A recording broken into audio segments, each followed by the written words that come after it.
할렐루야. 하나님 주시는 놀라운 은혜가 저와 여러분 가운데 오늘도 차고 넘치기를 축원합니다. 우리가 사는 이 땅에 지금 이 순간도 슬픔 때문에 애통하는 사람들이 참 많이 있습니다. 요즘같이 의술이 발달했고, 그리고 우리나라처럼 병원도 많고 의사 선생님들도 많은 이곳인데도 여전히 크고 작은 수많은 질병 때문에 병원은 자리가 부족할 정도입니다. 참 이들의 눈에 언제 그 슬픔이 사라지겠습니까? 한번 병에 걸리면 그 병은 쉽게 해결되지 않습니다.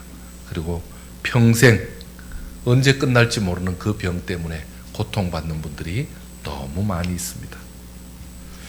누구나 할 것 없이 다 새 끼를 먹고 잘 살 것 같아도 지금도 우리 주변에는 새 끼를 다 먹지 못하는 사람들이 있습니다.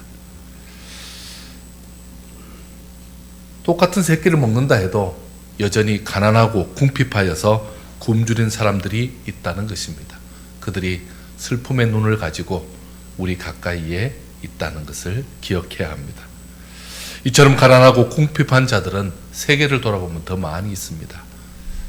오늘도 식사를 거르는 사람이, 제대로 밥을 먹지 못하는 사람이 우리 세계적으로 보면 8억 명에 이른답니다. 8억이라는 인구가 그렇게 제대로 먹지를 못한다라고 말합니다. 또 많은 사람들 가운데 억울함을 당하고도 그 억울함을 하소연할 데도 없고 풀 수도 없는 그런 사람들이 있습니다. 그래서 가슴 아리하고 애통하고 그리고 그것 때문에 너무 고통스러워하는 것을 우리는 보게 됩니다. 길 지나가면서 그걸 본 적이 있습니다. 군 의문사 가족들 제보해 달라고. 여러분, 참 그런 경우에 얼마나 힘들까요? 얼마나 슬플까요? 그러면서도 참 그것 때문에 너무 괴로워하고 힘들어하고 원통해서 참 그게 어떻게 감당이 될 수 있습니까? 어떻게 해결이 될 수 있겠습니까? 이런저런 일 때문에 애통하고 슬퍼하다가 그것 때문에 감당하지 못하는 사람이 주변에 너무 많습니다. 그 슬픔을 이기지 못하면요, 극단적인 그런 선택도 하게 됩니다. 최근에도 어떤 일가족이 함께 그렇게 목숨을 끊었다라는 기사를 우리는 자주 듣게 됩니다. 무엇이 우리를 이렇게 힘들게 하고 무엇이 이렇게 우리를 어렵게 만들고 있을까요? 예수 믿고 하나님을 섬기는 가정은 최소한 이런 슬픔도 없고 이런 아픔에서 벗어나서 좀 감사한 일, 기쁜 일, 좋은 일만 넘치면 좋을 것 같은데, 우리도 살아보면 알지만 우리라고 해서 하나님께서 우리와 함께 계심에도 우리에게 특혜를 주고 있는 것 같지는 않습니다. 여전히 믿음 생활을 하고 있는 우리들에게도 일정 시간, 그 어려움과 그 고통의 시간은 늘 우리와 함께 있습니다. 어제 태풍이 몰고 온 그 후폭풍이, 참 그 바람이 아주 무섭게 몰아쳤습니다. 저희 교회도 바람이 안 불 줄 알았는데 화분이 몇 개 깨졌습니다. 플라스틱은 괜찮고 도자기는 깨지더라고요. 그냥 멀쩡했는데 그냥 깨집니다. 참 이 땅에 불어오는 그 세파와 바람을 정면으로 맞으면서 오늘도 또 한 걸음 전진하시는 우리 성도 여러분, 우리를 향해서 맹렬히 불어오는 이런 슬픔의 바람을 우리가 어떻게 해석하고 어떻게 이겨내야 될지 오늘 말씀을 통해서 점검해 보고자 합니다. 오늘 말씀은 이렇습니다. 애통하는 자는 뭐가 있나니? 복이 있나니 하나님께서 위로해 주실 거라고 말씀하고 있습니다. 자, 오늘 본문에는 눈물에 대한 얘기를 하고 있죠. 애통이라는 말을 쓰고 있습니다. 애통하는 자. 여러분, 애통하는 게 뭐죠? 애통한다라는 말은 몹시 슬퍼하며 통곡하고 있는 상태, 그것을 애통입니다. 이 애간장할 때 이 속에서 흔히 우리 창자라 그러죠. 속이 나올 정도로 그렇게 애통하는 모습입니다. 마치 죽은 자를 애도하며 슬퍼하는 것을 의미하는 것입니다. 이런 슬픔의 눈물, 통곡하는 이 분위기, 여러분 이 분위기 좋습니까? 죽은 자를 끌어안고 비탄에 빠진 자, 눈물과 절망의 통곡으로 사는 자, 그의 곁에서 잠시는 함께 울어줄 수 있지만 계속 그렇게 할 수 있을까요? 여러분 가까이 이런 사람이 있다면 참 많이 힘듭니다. 많이 괴롭습니다. 잠깐 슬픔과 애통이 있을 수는 있습니다. 하지만 이런 상태가 지속되는 것은 문제라고 말할 수 있습니다. 방송실에 에어컨 잠깐 좀 꺼주세요. 네, 이게 지금. 자, 그렇다면 아무리 생각해봐도 이렇게 애통하는 것이 복이라는 말이 이상하지 않습니까? 애통이라는 말부터 문제를 안고 있다라는 말이 아닙니까? 고통과 아픔으로 눈물 짓는 삶이 어떻게 복이 되죠? 자기 스스로 아무것도 해결할 길이 없어서 눈물로 시간을 보내는데 그게 어떻게 복이 되는 것입니까? 이런 상태는 복이라고 말하기 어렵습니다. 복은 애통과 눈물이 아니라 웃음과 기쁨 그리고 감사한 일이 넘쳐야 우리가 복이라고 말하지 않겠습니까? 애통 없는 삶이 복이요 너도 나도 웃을 수 있는 것이 복이라고 말하면 더 정확한 말이 될 것입니다. 그런 면에서 애통은 나도 힘들지만 내 주변의 모든 사람을 다 힘들게 하는 것입니다. 이런 애통하는 자가 내 주변에 더 많아지는 것은 내가 힘들어지고 내가 불쌍한 환경이 되는 것 같아서 너무 어렵습니다. 따라서 애통하는 상태는 절대로 복이라고 말하기 어렵습니다.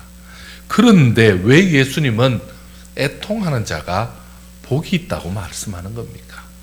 애통하는 자가 왜 복이라고 말씀하는 겁니까?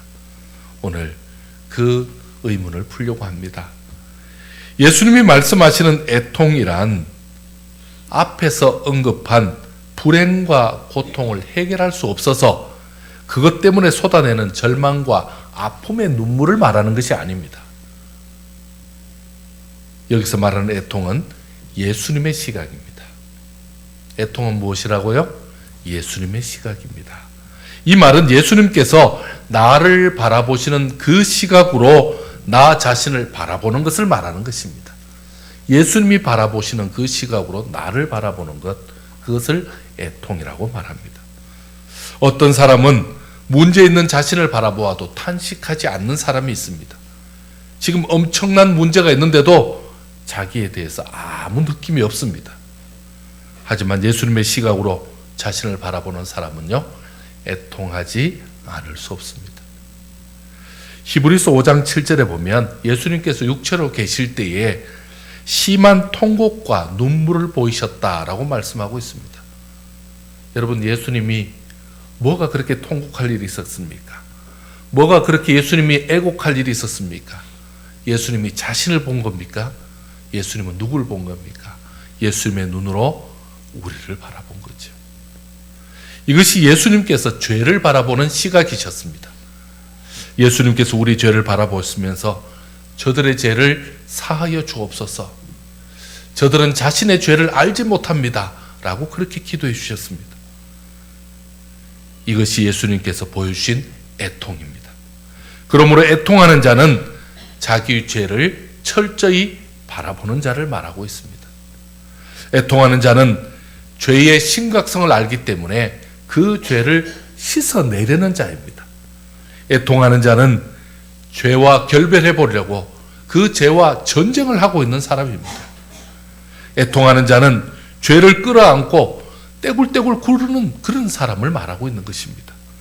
애통하는 자는 자기 탄식의 눈물과 그리고 통곡으로 몸부림치는 자를 말하는 것입니다. 이것이 바로 애통하는 자입니다.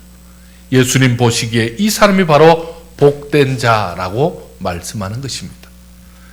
무엇을 위해 애통해야 됩니까? 누가복음 23장에 이렇게 말씀합니다. 또 백성과 및 그를 위하여 가슴을 치며 슬피 우는 여자의 큰 무리가 따라오는지라. 예수께서 돌이켜 그들을 향하여 이르시되 예루살렘의 딸들아 나를 위하여 울지 말고 너희와 너희 자녀를 위하여 울라 라고 말씀하셨습니다. 먼저 자신의 죄를 위해서 울어야 합니다. 자신의 죄를 위해서 울어야 합니다. 애통하는 자의 눈에는 자기가 먼저 보입니다. 외식하는 자여 먼저 내 눈에서 들보를 빼어라. 그 후에야 밝히 보고 형제의 눈 속에서 티를 빼리라. 어떤 자입니까? 애통하는 자는 자기 눈에 그 티를 발견하는 자입니다. 애통하는 자는 자기 눈에 들보를 발견하는 자입니다. 왜 애통합니까? 애통하는 자의 눈에는 늘 자기만 보이기 때문에 그렇습니다. 자기를 먼저 살피는 자는 자기의 죄를 보고 애통할 수밖에 없습니다. 내 인생을 바라보면서 애통해야 됩니다. 내 인생을 바라보면서 우리는 애통해야 됩니다. 하나님이 위기 때마다 나를 보호해 주셨고 위경 때마다 내가 기도할 때마다 나를 도우셔서 내가 지금 여기까지 왔는데 나 혼자 힘으로 여기까지 온 것으로 자만하고 있는 것은 아닙니까? 내가 방심하여서 내가 지금 나태한 지경으로 있는 것은 아닙니까? 그 귀한 시간을 죄 짓는 시간으로, 거짓말하는 시간으로 그렇게 사용하고 있는 것은 아닌지, 그런 나를 보고 애통해야 되는 것입니다. 또한 자녀들을 위해서 애통해야 됩니다. 예루살렘의 딸들아 나를 위하여 울지 말고 너희와 너희 자녀를 위해 울라 라고 말씀하고 있습니다. 우리 가정과 자녀들이 주님을 바로 섬기고 있는지, 잘 따르고 있는지 살펴야 합니다. 만일 내 자녀 중에 주님을 떠난 자가 있다면, 아니 점점 더 주님과 멀어지고 있는 것이 보이고 있다면 그들을 살리기 위해서 울어야 합니다. 예수님은 나와 내 자녀들을 살리려고 십자가까지 져주셨습니다. 그럼에도 우리는 예수님의 십자가 지셨다는 그 사실을 안타까워하면서 정작 주님을 떠난 내 자녀와 내 가족들은 안타까워하지 않습니다. 이 땅에서 내 자녀를 위해서 울어줄 사람은 부모인 나밖에 없습니다. 내 가족의 그 신앙 회복을 위해서 울어줄 사람은 가족인 나밖에 없습니다. 그 어떤 상황이 있고 변명거리가 충분히 있을 것입니다. 그리고 혹시나 다시 돌아올 것이다 라는 기대도 있을 것입니다. 하나님은 기도하는 자녀를 망하게 하지 않으니까 분명히 돌아올 것이라는 확신도 있을 것입니다. 그러나 그러함에도 불구하고 자녀의 그 믿음 생활을 위해서 기도해야 됩니다. 그리고 내 가족 중에 참으로 신앙이 점점 옅어지는 자, 점점 좋지 않은 길로 가는 자를 위해서 기도해야 합니다. 왜요? 그게 우리의 사명이기 때문에 그렇습니다. 애통하는 자에게는 하나님의 위로가 있다는 것을 여러분 기억하시기 바랍니다. 애통하는 자는 복이 있나니 그들이 무엇을 받습니까? 위로를 받을 것이요 라고 말씀하고 있습니다. 분명히 주님이 말씀하셨습니다. 애통하는 자는 하나님의 위로가 기다리는 것입니다. 이것이 애통하는 자가 누리는 복입니다. 하나님께서 애통하는 자에게 자신을 위해 애통하고 자기 자녀를 위해서 애통하고 가족을 위해서 애통할 때에, 더 나아가서 주의 교회와 나라와 민족을 위해서 애통할 때에 주께서 위로해 주신다고 약속하고 있습니다. 어떤 위로가 있을까요? 주께서 주시는 위로는 바로 회복입니다. 애통하는 자는 주님이 주시는 치유와 회복의 위로를 체험하게 되는 것입니다. 주님이 회복해 주시는 그때에 애통하지 않은 자는 주님의 회복인 줄조차도 깨닫지 못하는 것입니다. 이 같은 하나님의 위로가 있음을 알기에 애통하는 자는 오늘도 애통하는 그 삶을 게을리하지 않게 되는 것입니다. 애통하는 자의 눈물이 있기에 우리 가정에는 희망이 있습니다. 새벽마다 또 예배로 나와 기도할 때마다 눈물 흘리는 그 애통의 눈물이 있기 때문에 여전히 우리 성도들에게 희망이 있는 것입니다. 그 가정에 희망이 있는 것입니다. 이 나라에 기도하는 성도가 있고 애통하는 자들이 교회마다 있기에 여전히 희망이 있다는 것을 반드시 기억하시기 바랍니다. 사랑하는 성도 여러분, 우리는 어떻게 살고 있습니까? 우리는 상대방의 티를 볼 때가 많이 있습니다. 참 이상하죠? 상대방의 티는 너무 잘 보입니다. 문제는 남의 일이니까 너무 쉽게 말하고 함부로 그렇게 우리가 그것에 대해서 평가한다는 것입니다. 더 나아가서 정죄까지 합니다. 비난하는 것도 서슴지 않습니다. 이로 인해서 우리 주변에 일어나는 상처와 아픔들은 더 많아진다는 것입니다. 어떤 사람은 이런 사람들의 그 말과 행동으로 인해서 아주 심한 손상을 입습니다. 감정적으로, 인격적으로 손상을 입습니다. 문제는 이런 모습이 고쳐지지 않고 반복된다는 겁니다. 나도 그렇게 당했으면서, 나도 그렇게 어려움을 당하고, 나도 다른 사람에게 그런 억울한 말 들을 때 너무 힘든 경험이 있으면서도 쉽게 고쳐지지 않고 또다시 나는 다른 자리에 서서 그들을 향해 손가락질한다는 것입니다. 그래서 심지어 믿음 있는 사람들이 교회의 봉사의 자리에서 떠나기 시작합니다. 그리고는요, 방황하기 시작하는 겁니다. 왜 이런 문제들이 사라지지 못하고 우리 주위에 계속되고 있을까요? 자기를 바라보는 애통의 상태를 지금 벗어났기 때문입니다. 자신의 허물과 죄를 바라보는 눈물이 없어졌기 때문입니다. 그리고 자기 탄식과 절망의 시간을 놓쳤기 때문입니다. 이것이 모든 문제의 원인이라 할 수 있습니다. 여러분, 살 길은 어디입니까? 살 길은 하나밖에 없습니다. 내가 울어야 모두가 살 수 있습니다. 내가 울어야 가정이 살고, 내가 울어야 교회가 살고, 내가 울어야 우리 나라가 살 수 있습니다. 나를 끌어안고 애통하는 것만이 바로 우리가 살 길입니다. 오늘 예수님 앞에 나를 살펴보시길 바랍니다. 예수님 보실 때, 예수님이 나를 보실 때, 예수님 눈에 내가 애통하지 않아도 될 사람인지 여러분 평가받으시기 바랍니다. 예수님이 너는 애통할 것이 없다 하면 애통하지 않아도 되죠. 그러나 그렇지 않다면, 지금은 애통해야 될 때라고 말씀하신다면 우리는 애통해야 될 것입니다. 통곡과 탄식의 시간이 절실할 때입니다. 이 시간이 지나가 버리면 아무것도 할 수 없을지 모릅니다. 그러니 먼저 시기를 놓치지 마시기 바랍니다. 병원에서 갓 태어난 신생아가 울지 않습니다. 그럼 어떻게 합니까? 이제 세상에 갓 태어난 그 아이를 의사 선생님이 엉덩이를 때립니다. 엉덩이를 때립니다. 그렇게 엉덩이를 때려서라도 울리게 됩니다. 왜요? 울어야 세상 밖에서 첫 호흡을 할 수 있기 때문에 그렇습니다. 울어야 입속에 노폐물이 나오고, 울어야만 심장이 박동하기 시작하는 겁니다. 그동안은 엄마 뱃속에서 심장으로 호흡하지 않았습니다. 그런데 이제는 자가 호흡하지 않으면 살 수가 없습니다. 그래서 엉덩이를 때려서라도 아이를 울리는 것입니다. 지금이 적기입니다.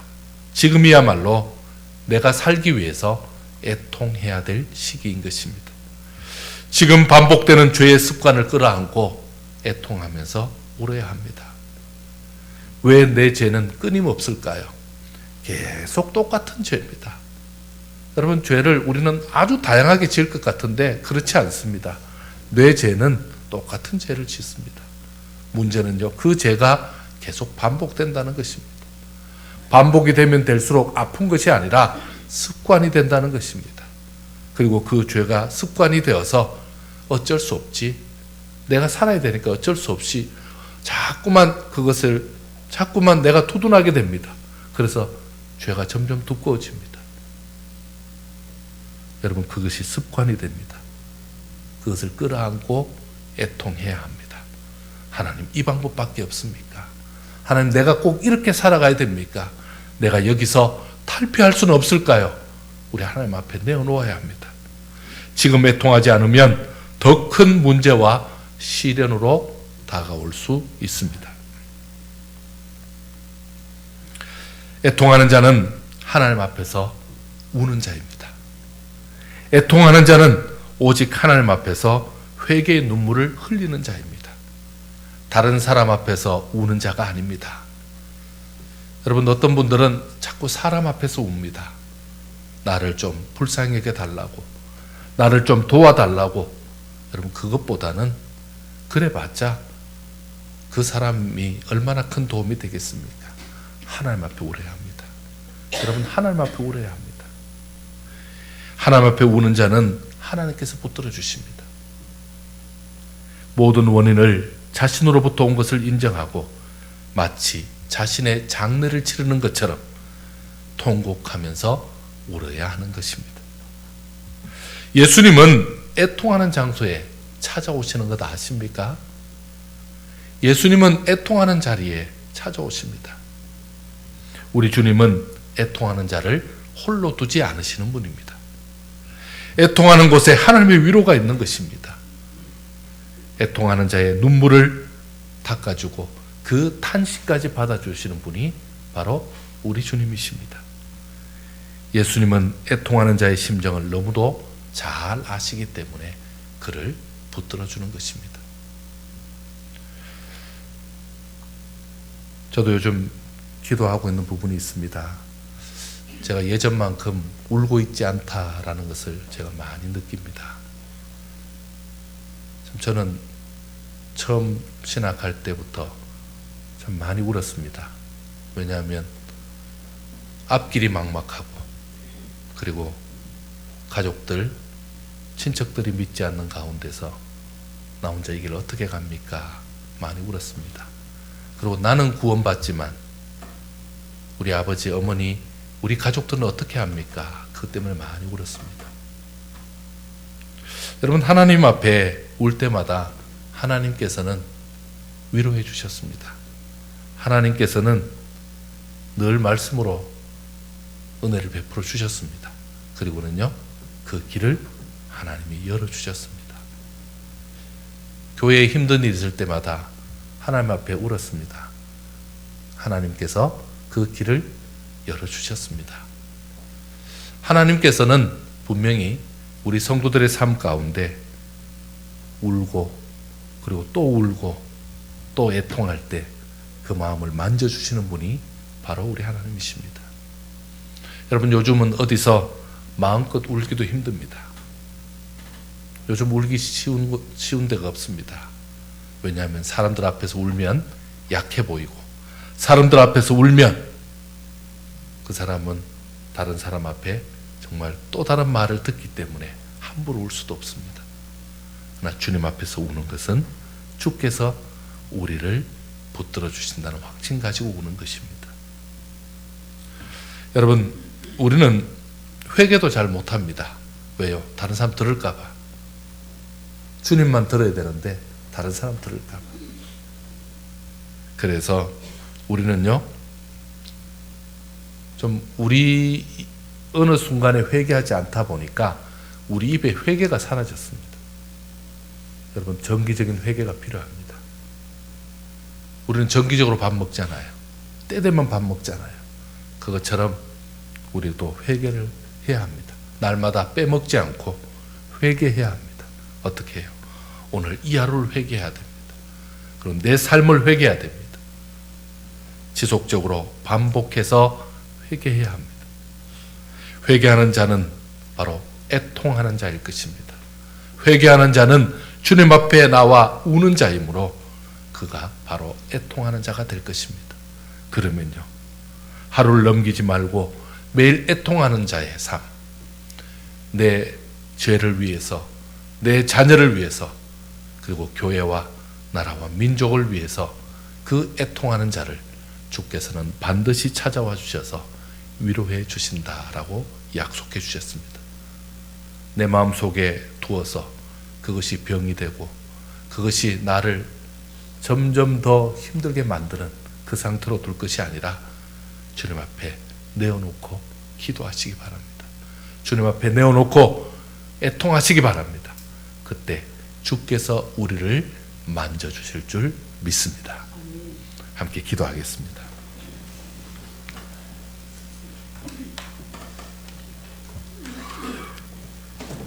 하나님 아버지, 이 시간에 참으로 간절한 마음으로 기도합니다. 마치